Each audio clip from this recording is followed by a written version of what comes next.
All right, get ready, because this past week in AI was a total roller coaster. On one hand, we got a glimpse of a future that felt like pure science fiction, and on the other, absolute financial panic that sent shockwaves through the market. So how did that happen? Let's get into it. And that's really the big question we're tackling here. How can the very same technology that promises to get us to Mars also manage to crash the market? It sounds like a paradox, doesn't it? But that's exactly what went down. Let's dive in. So let's start with the promise. You know, the side of the story that just left us in awe. Because in the first week of February 2026, AI gave us a taste of the future with breakthroughs that felt like they were ripped straight from a movie script. And what better place to begin than on a completely different planet? Artificial intelligence has officially stopped being just an earthbound tool and has started actively navigating other worlds. NASA just announced something incredible. The Perseverance rover, all the way up on Mars, successfully completed its first ever fully autonomous drive planned entirely by an AI. Just think about that for a second. No one is joysticking this thing from Earth. It's a gigantic leap forward for exploring places where real-time communication is just impossible. Autonomy, like we're seeing here, is the future of space exploration. Back here on Earth, the impact of AI on fundamental science was just as jaw-dropping, especially when it comes to how we actually create the stuff that makes up our world. Now check this out, because what MIT has been working on is fascinating.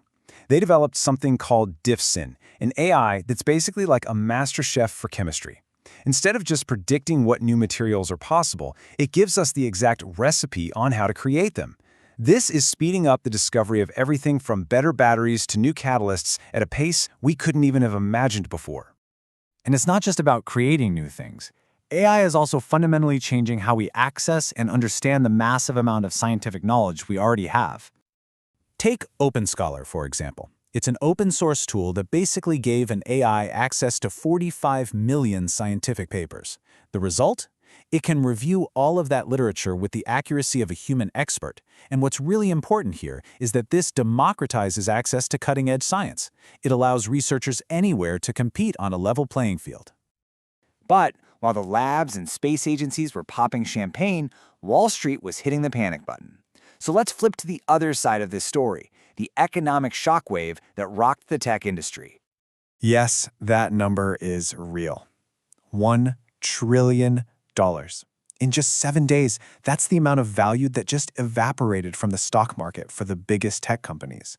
It's a figure that left everyone, from investors to analysts, in a state of shock. And this slide really nails the paradox at the heart of the panic. On one side, you have the biggest tech companies on the planet announcing plans to invest a combined $660 billion into AI. On the other side, the market reacts not with optimism, but with sheer terror, causing an even bigger loss. So why? Well, here's why everyone was freaking out. Investors are basically scared for 3 reasons. First, is all this money they're pouring in actually going to make a profit? Nobody knows for sure. Second, what if the very AI they're building ends up destroying their current very profitable business models? And finally, the ghost of the dot-com bubble is back, and it's haunting everyone.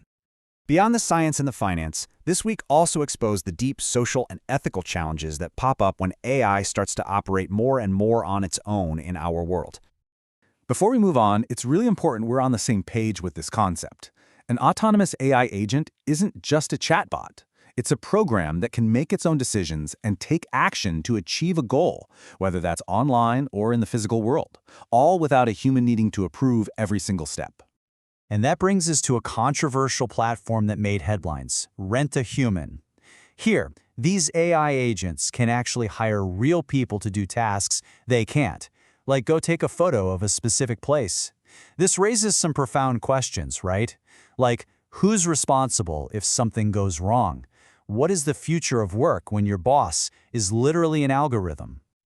At the same time, we saw the dark side of generative AI absolutely explode. In Brazil, the creation of fake content, like deepfakes, shot up by a jaw-dropping 308% in just 1 year. That's a terrifying escalation of disinformation.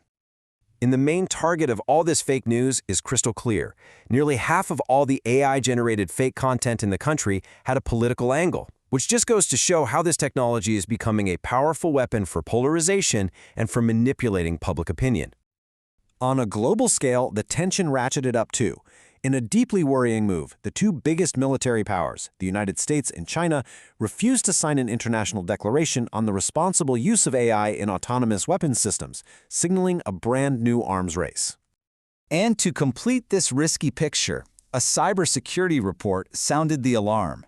It estimates that about 1.5 million autonomous AI agents are already operating with little to no human supervision, drastically increasing the risk of malicious or just plain unpredictable behavior.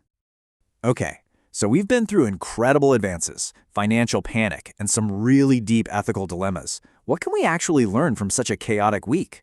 Let's try to distill all of this into a few strategic insights.